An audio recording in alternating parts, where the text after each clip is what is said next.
जय हिंद, जय भारत दोस्तों। पिछले वीडियो में हमने रासायनिक समीकरणों को संतुलित करना सीखा था। उसमें मैंने कुछ सावधानियां भी बताई थी। पुनः मैं आपको यहाँ पर उन सावधानियों को बताता हूँ कि किसी भी रासायनिक समीकरण को संतुलित करने के दौरान जो आधार में लिखे हुए नंबर हैं इनको हम परिवर्तित नहीं कर सकते। दूसरा, जब भी हम संतुलन के लिए कोई नया अंक से गुणा करते हैं तो पूरे यौगिक के सामने ही उसको लिख सकते हैं, बीच में कहीं नहीं लिख सकते। यौगिक के बीच में आप कहीं भी नहीं लिख सकते। और तीसरा, जो अंक लिखेंगे उनका आधार के अंकों के साथ गुणा होकर के निकलता है कि कुल संख्या उस तत्व की कितनी है। ये सावधानी आपको ध्यान रखना है। दूसरा ये है कि अगर पहला लेटर कैपिटल है और दूसरा लेटर भी कैपिटल है, मतलब दोनों अलग अलग तत्व हैं, और अगर पहला लेटर कैपिटल है और दूसरा लेटर स्मॉल है, मतलब वो एक ही तत्व का नाम है, तो इस प्रकार से आप कुछ सावधानियां रखें। ठीक है, हम संतुलन की अवस्था के लिए प्रारंभ करते हैं। तो सबसे पहला काम है आप कि एक लाइन इस तरह से खींच लें कि जो अभिकारक है वो एक और हो जाए और उत्पाद जो है वो एक और हो जाए। Reactant one side and product another side. अभी वर्तमान में कितने अणुओं ने भाग लिया वो संख्या पता कर लें और कितने अणु बन गए उसकी संख्या हम पता कर लें उत्पाद में। शुरुआत करते हैं। सबसे पहले हमने पहला एलिमेंट लिया था तो लिया हाइड्रोजन। इसको अभिकारक की साइड में देखते हैं तो यहाँ पर एक बार है और यहाँ पर दो बार है, मतलब कुल हो गया 3 टाइम्स, 3 बार। उधर की ओर देखते हैं तो हाइड्रोजन है केवल 2 बार। अगला तत्व नाइट्रोजन एन। नाइट्रोजन यहां पर एक बार है, नाइट्रोजन यहां पर 2 बार है। नाइट्रोजन यहां 2 बार है क्योंकि ये कोष्टक के बाहर लिखा है। तो नाइट्रोजन अगर कोष्टक के बाहर को यहां लिखा है तो अंदर के सभी से गुणा होगा। नाइट्रोजन है। अब आता है ऑक्सीजन। ऑक्सीजन आपका 3 बार तो यहाँ पर है और 2 बार यहाँ पर है, तो 3 बार ये धन 2 बार ये, तो हो गया 5 बार, 5 टाइम्स। और इधर हम ऑक्सीजन देखते हैं तो 3 दूना 6 गुणा होता है, 3 दूना 6 और एक 7 टाइम, तो इसे 7 बार या 7 टाइम्स। ऑक्सीजन हो चुका है, हाइड्रोजन हो चुका है, बचता है कैल्शियम। तो देखो ये कैपिटल लेटर के साथ स्मॉल लेटर, मतलब दोनों एक ही हैं, तो ये एक बार है और इधर भी एक बार है। इस प्रकार से अभी हमने वे संख्या प्राप्त कर ली कि कितने तत्व के अणु हमारे पास उपलब्ध है।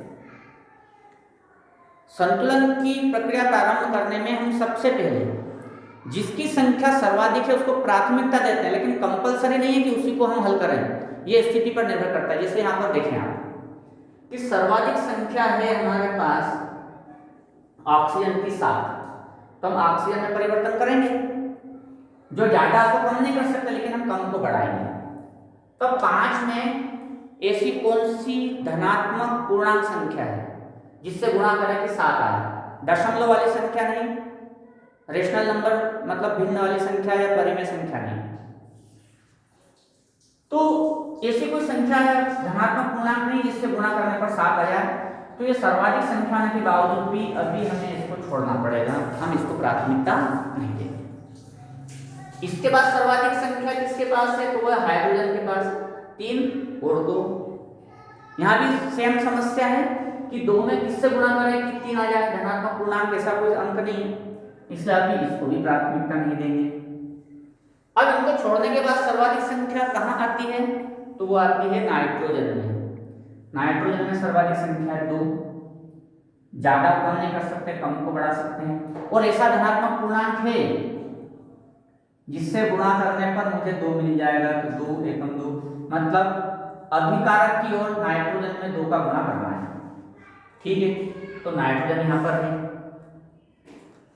और गुणा यौगिक के आगे होता है, तो नाइट्रोजन तो संतुलित हो जाएगी, लेकिन दूसरे तत्वों पर भी प्रभाव पड़ गया है। कहां पर हाइड्रोजन यहाँ 2 गुना हो गया है और 2 गुना यहाँ पर है हाइड्रोजन, तो 2 टाइम्स ये और 2 टाइम्स ये, तो होगा हाइड्रोजन हो गया 4 टाइम्स, मतलब नए डिजिट आ गए। इसके बाद नाइट्रोजन तो 2 टाइम्स हो गया है। अब ऑक्सीजन को देखें तो 2 3 जा 6, 6 गुना, 6 टाइम यहाँ पर है और 2 टाइम 2 गुना है ना, तो 1 मतलब 2 के 6 और 2 8, मतलब आपका ऑक्सीजन के भी नए अंक आ गए 8। तो अभी केवल नाइट्रोजन संतुलित हुआ है हमारे हिसाब से। फिर से वही देखेंगे सर्वाधिक अंक कहां पर है, तो सर्वाधिक अंक यहां पर है और यहाँ पर 7 है। समस्या वही है, ऐसा कोई पूर्णांक नहीं कि 7 में गुणा करने पर 8 जाए, इसलिए हम इसको प्राथमिकता नहीं देंगे तो उसको छोड़ दें।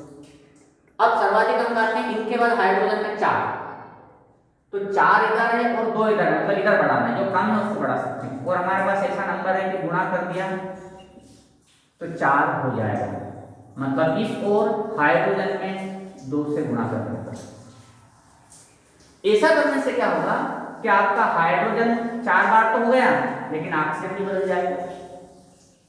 तो देखें आप 2 बार ऑक्सीजन तो ये हो गया और 3 दूना 6 बार ये और 2 बार ये, तो ऑक्सीजन हो गया आपका 8 बार, मतलब ये नया डाटा आ गया आपका 8, मतलब आपका ऑक्सीजन भी संतुलित हो गया, नाइट्रोजन भी संतुलित हो गया, हाइड्रोजन भी संतुलित हो गया और आपका कैल्शियम भी संतुलित हो गया, पूरी समीकरण संतुलित हो गई।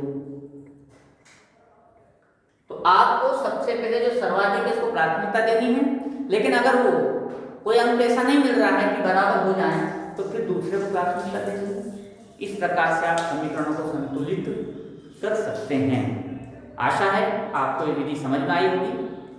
अगर नहीं भी आया तो आप मुझे लिखिए, मुझे बताइए, कमेंट्स कीजिए, मैं पुनः आपको और उदाहरण की सहायता से समझाऊंगा।